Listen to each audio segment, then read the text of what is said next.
Cet album qui est un grand succès, vous êtes déjà dans la foulée sur cet album, et encore plus aujourd'hui de la plus grande qui est Diams aujourd'hui, qui est meilleure vente de disques. Et vous avez coécrit, elle a coécrit des chansons. On a coécrit Ma philosophie. Ma philosophie.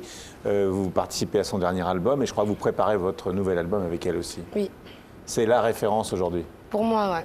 Et comment vous êtes rencontrées, toutes les deux d'ailleurs? En fait, c'est moi qui ai demandé à ma maison de disques d'organiser une rencontre parce que je l'aimais beaucoup déjà en tant qu'artiste. Et puis quand je l'ai rencontré, ça a été vraiment un coup de foudre humain et musical, quoi. J'ai vraiment adoré.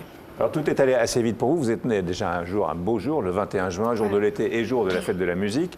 Donc déjà prédestiné. On verra aussi que Rocco, par ailleurs, avait été prédestiné dès sa naissance sur son destin. Vous, c'est un destin effectivement différent. Et puis, vous avez participé à la... Il est inquiet, Rocco, là. Non, moi je voulais dire, je suis habitué à les faire chanter. Non, je rigole. C'était pour rire. C'était pour rire.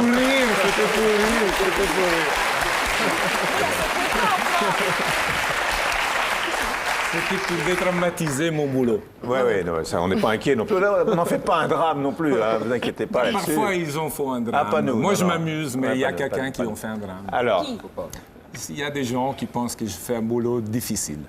Dur, très dur. bon, on y rentre. Voilà. Donc, votre destin, je disais, bon, pour vous, tout est allé très vite, parce que vous avez 20 ans, donc c'est extrêmement jeune. Vous avez été, dans un premier temps, recalé à Popstar, ce qui était peut-être une chance, puisque vous êtes devenu ensuite demi-finaliste de la Nouvelle Star, et ça a été le vrai déclic pour vous, ce qui n'est pas le cas pour tous ceux qui vont jusque-là. Oui, forcément, ça donne pas toujours sur le même destin pour tout le monde. Mais c'est vrai que j'ai eu de la chance, ouais. C'est très bien passé pour moi.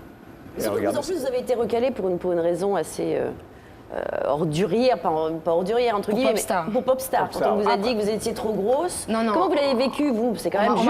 on m'a pas dit ça, mais... C'est vrai, c'est quand même bizarre de recaler sur le physique. En On tout m'a cas. pas dit ça, on m'a dit que je n'avais pas... Oh là là. Je les ai vus en montant l'ascenseur. C'était simplement ça. Donc, je veux dire, grosse, ça veut dire quoi? Sa maman Bon, regarde. merci. Ah, non, mais c'est vraiment un compliment. je voulais pas Merci dire. beaucoup, merci. Voilà. Donc, nous disions... À la journée de la femme. Alors, on va... Non, en fait, on me l'a pas dit directement, on me l'a pas dit comme ça. Après, moi, j'en ai tiré la conclusion, qui est celle-là. Parce qu'on m'a dit que je n'avais pas l'étoffe d'une star. Alors que moi, je suis arrivée, j'ai dit, je veux pas devenir une star, je veux juste faire un album, essayer d'exister en tant qu'artiste. Et on m'a dit, t'as pas l'étoffe d'une star. J'ai dit, peut-être parce que je suis pas arrivée en faisant trop. Moi, je veux juste chanter, quoi. Et bon, on m'a dit que j'avais pas l'étoffe d'une star. En revanche... Trop de talent pour ces émissions de télé-réalité, c'est tout. Moi, c'est vrai que j'ai grandi en écoutant, par exemple, Charles Aznavour, et c'est vrai que c'est vraiment ce que j'ai envie de ressentir quand je chante. Je suis pas même si j'adore plein d'artistes qui font peut-être plus de show, moi, c'est vraiment l'émotion. J'aime la mélancolie, j'aime... Souvent, vous dites, ne retiens pas tes larmes. Voilà, souvent je le dis parce que voilà, c'est ce que j'ai envie de donner. Vous avez ému beaucoup de gens là, quand vous avez reçu votre victoire de la musique. Comment elle a vécu votre victoire, votre maman qui était, j'imagine, chez elle? Ouais, je l'ai appelée tout de suite après. Bon, elle a vu que le maquillage partait un peu en vrille, donc elle s'est dit je vais pas trop la faire pleurer ensuite au téléphone puisque je devais me remaquiller tout de suite, donc elle a essayé de retenir ses larmes justement. Et par contre mon petit frère il me dit mais pourquoi tu pleures, t'es triste et tout. Je dis mais non c'est de bonheur. Il me dit bon ça va et tout. Enfin tout le monde pleurait. Votre prénom Amel veut dire espoir en arabe. Voilà exactement. Et votre nom de famille aussi veut dire du chant en hébreu. hébreu. Ouais, c'est une amie qui m'a dit ça, une amie juive qui m'a dit que Bachir voulait dire du chant en hébreu. C'est pour ça que vous chantez tout le temps, parce que même dans les loges, tout à l'heure, vous entendez chanter. Vous passez votre temps à chanter? Ouais, c'est vrai. Pour le bonheur de certains et le malheur d'autres, ouais, j'ai beaucoup chanté depuis que je suis petite, d'ailleurs.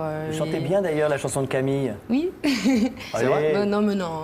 Bah si, Je connais pas bien les paroles, mais C'est j'aime pas grave, bien. en yaourt. Franchement, je connais pas les paroles. Je vais prendre ta douleur. Mais c'est tout, quoi. Un tout petit morceau, parce que vous êtes fan d'Aznavour depuis très très longtemps, vous dites que vous connaissez mais toutes je l'ai ses chansons par rencontré cœur. Vous avez chanté avec lui aussi. Vous voulez pas juste nous faire Mes amours, mes emmerdes, a cappella, comme ça, juste pour le plaisir? J'ai essayé des années sans répit, jour et nuit, pour réussir. Là, j'ai pas toutes les paroles. Ah bah si, la chanté a cappella. Merci. Alors vous êtes avec nous. Les amours, les emmerdes. Voilà.